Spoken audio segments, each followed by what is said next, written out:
Este é um trabalho voluntário, sem fins lucrativos, que oferece livros gravados em MP3 para aqueles que não têm condições de ler livros impressos.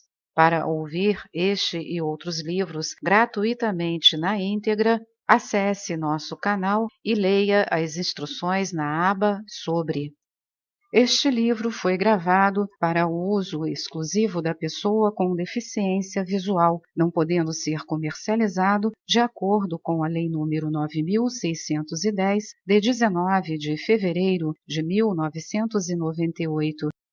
Buda ensinou que até mesmo a felicidade pessoal é dukkha, D-U-K-K-A, uma palavra da língua Pali que significa, abre aspas, sofrimento, fecha aspas, ou, abre aspas, insatisfação, fecha aspas. Ela é inseparável do seu oposto, ou seja, a felicidade e a infelicidade são na verdade uma coisa só. Somente a ilusão do tempo as separa. Isso não significa negatividade, é simplesmente reconhecer a natureza das coisas, para não viver atrás de uma ilusão pelo resto da vida. Nem quer dizer que você não deva mais apreciar os objetos e as circunstâncias agradáveis e bonitas. Porém, usá-los para procurar aquilo que não podem dar, uma identidade, um sentido de permanência e satisfação, é uma receita para a frustração e o sofrimento.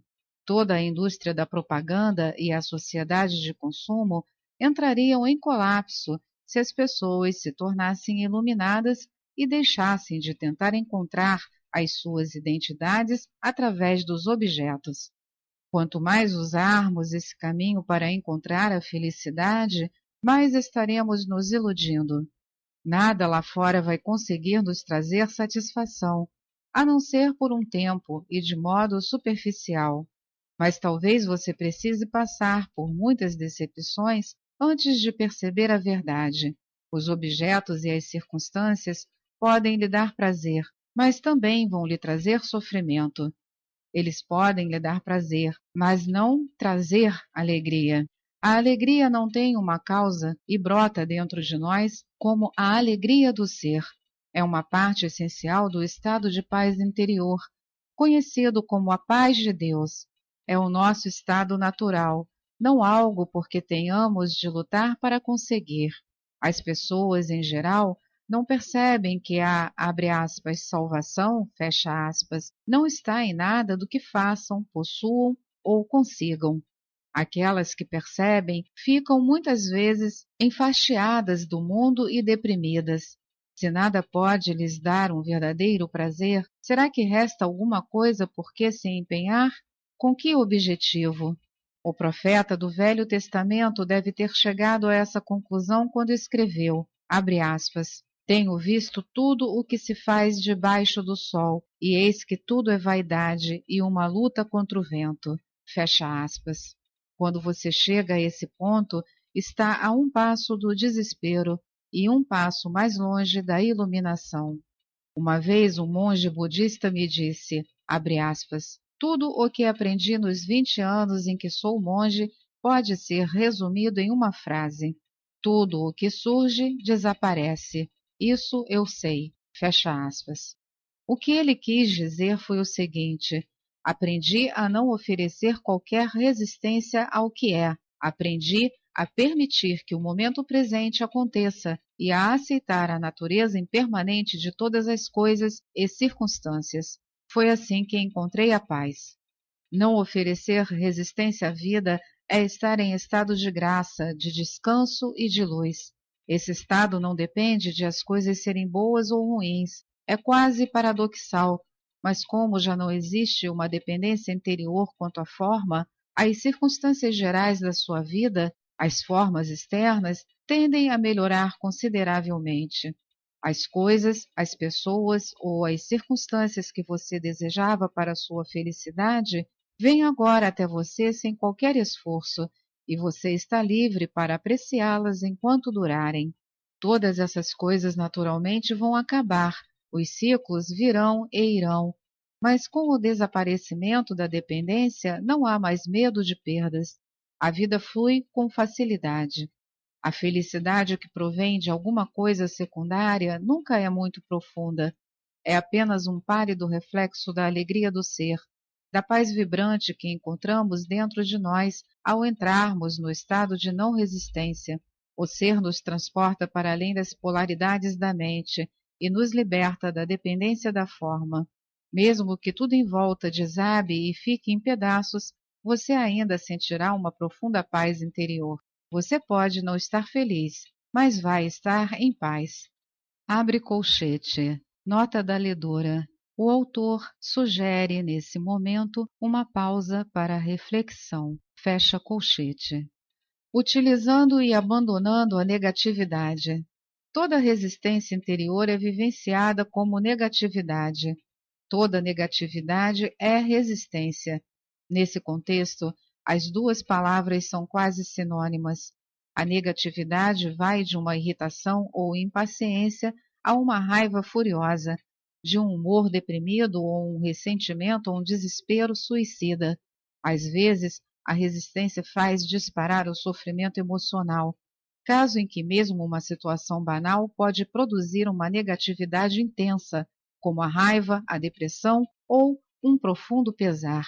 O ego acredita que através da negatividade pode manipular a realidade e conseguir o que deseja.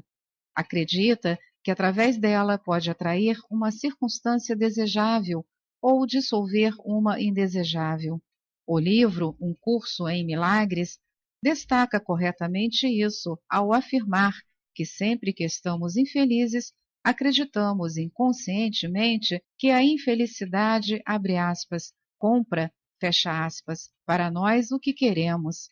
Se, abre aspas, você, fecha aspas, a mente, não acreditasse que a infelicidade funciona, por que a criaria? O fato é que essa negatividade não funciona. Em vez de atrair uma circunstância desejável, ela a interrompe ao nascer. Em vez de desfazer uma circunstância indesejável, ela a mantém no lugar. Sua única utilidade é que ela fortalece o ego, e essa é a razão pela qual ele a adora. Uma vez que você tenha se identificado com alguma forma de negatividade, não vai querer que ela desapareça e, em um nível inconsciente mais profundo, não vai desejar uma mudança positiva.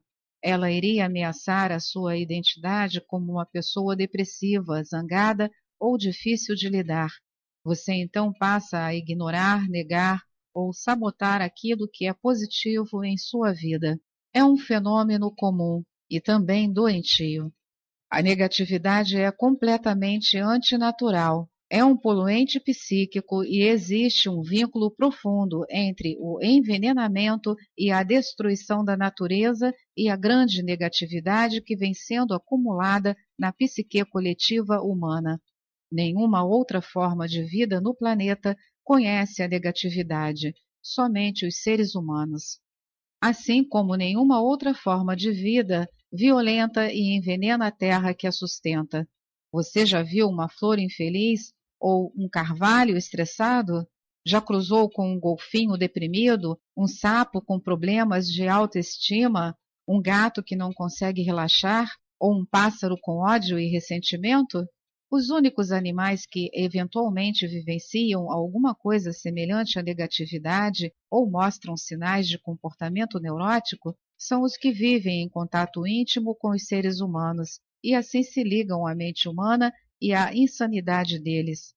Observe as plantas e os animais, aprenda com eles a aceitar aquilo que é e assim entregar ao agora. Deixe que eles lhe ensinem o que é ser, o que é integridade, estar em unidade, ser você mesmo, ser verdadeiro.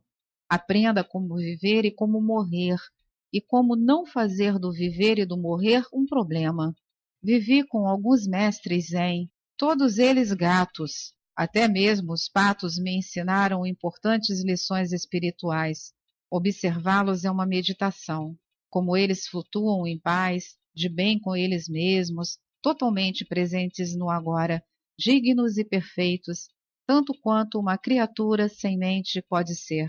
Eventualmente, no entanto, dois patos vão se envolver em uma briga. algumas vezes sem nenhuma razão aparente, ou porque um pato penetrou no espaço particular do outro. A briga geralmente dura só alguns segundos, e então os patos se separam, nadam em direções opostas e batem suas asas com força algumas vezes. Então, continuam a nadar em paz, como se a briga nunca tivesse acontecido. Quando observei isso pela primeira vez, percebi num relance que, ao bater as asas, eles estavam soltando a energia acumulada, evitando assim que ela ficasse aprisionada no corpo e se transformasse em negatividade. Isso é sabedoria natural. É fácil para eles porque não têm uma mente para manter vivo o passado sem necessidade e então construir uma identidade em volta dele. Pergunta: uma emoção negativa não poderia também conter uma mensagem importante? Por exemplo, se me sinto deprimido com frequência, será que pode ser um sinal de que existe alguma coisa errada com a minha vida? E isso pode me forçar a olhar para a minha situação de vida e fazer mudanças? Resposta: sim, as emoções negativas repetitivas podem às vezes conter uma mensagem, como ocorre com as doenças. Qualquer mudança que você faça, seja ela relacionada com seu trabalho, seus relacionamentos ou seu ambiente, é apenas uma máscara, a menos que se origine de uma mudança no seu nível de consciência. E até onde isso interessa, só pode significar uma coisa: estar mais presente. Quando você já tiver alcançado um certo grau de presença, não precisará mais da negatividade para lhe dizer o que é necessário na sua situação de vida. Mas enquanto a negatividade estiver lá, utilize-a. Use-a como um tipo de sinalizador, um lembrete para estar mais presente. Pergunta: como impedimos que a negatividade surja e como nos livramos dela, já que está lá? Resposta: como já afirmei, você não deixa que ela surja ao estar completamente presente. Não desanime. Ainda são poucas as pessoas no planeta que conseguem manter um estado contínuo de presença, embora algumas já estejam chegando bem perto. Acredito que logo serão muitas. Sempre que perceber alguma forma de negatividade crescendo dentro de você, não olhe para ela como um fracasso, e sim como um sinal que está lhe dizendo, abre aspas, acorde, largue a sua mente, esteja presente, fecha aspas. Existe um romance de Aldous, A-L-D-O-U-S, Huxley, Huxley, chamado A Ilha, escrito em seus últimos anos de vida, quando ele ficou muito interessado nos ensinamentos espirituais. Conta a história de um homem que naufragou perto de uma ilha isolada do resto do mundo. Essa ilha era habitada por uma civilização especial. A coisa estranha sobre ela é que seus habitantes, diferentemente do resto do mundo, eram sadios de verdade. A primeira coisa que o náufrago percebe são os papagaios multicoloridos empoleirados nas árvores, que davam a impressão de estar repetindo as palavras, abre aspas, atenção, aqui e agora, atenção, aqui e agora, fecha aspas. Adiante, descobrimos que os habitantes da ilha ensinaram essas palavras aos papagaios para que fossem sempre lembrados de ficar presentes. Portanto, toda vez que sentir a negatividade crescer dentro de você, causada ou não por um fator externo, um pensamento ou mesmo nada em particular, olhe para ela como se fosse uma voz dizendo: atenção, aqui e agora, acorde. Até mesmo a mais leve irritação é significativa e precisa ser conhecida e observada. Do contrário, haverá um aumento cumulativo de reações não observadas. Como afirmei anteriormente, você pode descartá-la assim que perceber que não quer ter esse campo de energia no seu interior e que ele não tem nenhum objetivo. Mas certifique-se de que você se livrou completamente dela. Se não conseguir, simplesmente aceite que ela está ali e concentre a sua atenção em senti-la. Uma alternativa para descartar uma reação negativa é fazê-la desaparecer ao imaginar a si mesmo se tornando transparente para a causa externa da reação. Recomendo que você pratique primeiro com as coisas do dia a dia. Vamos dizer que você esteja em casa. De repente, vindo da rua, começa a soar um alarme insistente de carro. Surge uma irritação. Qual é o objetivo dessa irritação? Nenhum até aqui. Por que você a criou? Você não a criou. Quem a criou foi a mente. Ela teve uma reação totalmente automática, totalmente inconsciente. Por que a mente a criou? Porque ela sustenta a crença inconsciente de que a resistência dela, que você absorve como alguma forma de negatividade ou infelicidade, vai dissolver a condição indesejada. Isso, naturalmente, é uma ilusão. A resistência que ela cria, nesse caso a irritação ou raiva, é muito mais desagradável do que a causa original que ela está tentando desfazer. Tudo isso pode ser transformado em prática espiritual. Sinta-se ficando transparente, sem a solidez de um corpo material. Agora, permita que o barulho ou o que estiver causando a emoção negativa passe através de você. Ele não está mais golpeando uma, abre aspas, parede, fecha aspas, sólida dentro de você. Como disse, pratique primeiro com as coisas simples. O alarme do carro, o choro de uma criança, o barulho do tráfego. Em vez de ter uma parede de resistência dentro de você, que é atingida de modo constante e doloroso pelas coisas que, abre aspas, não deveriam estar acontecendo, fecha aspas, deixe que tudo passe através de você. Alguém diz alguma coisa grosseira para ferir você. Em vez de desencadear uma reação inconsciente à negatividade, como uma agressão, uma defesa ou um retraimento, você deixa isso passar através de você. Não ofereça resistência. É como se não existisse mais ninguém ali para ser machucado. Isso é perdão. Nesse sentido, você se torna invulnerável. Pode dizer a essa pessoa que o comportamento dela é inaceitável, se você escolher fazer isso. Mas essa pessoa já não tem mais o poder de controlar o seu estado interior. Você passa a estar em seu próprio poder, não mais em poder de alguém, nem sob o governo da mente. Seja um alarme de carro, uma pessoa grosseira, uma inundação, um terremoto ou a perda de todos os seus bens, o mecanismo de resistência é o mesmo. Esta é mais uma edição do canal Livros Falados Voz Humana. Que o bem, o bom e o belo se multipliquem em benefício das criaturas.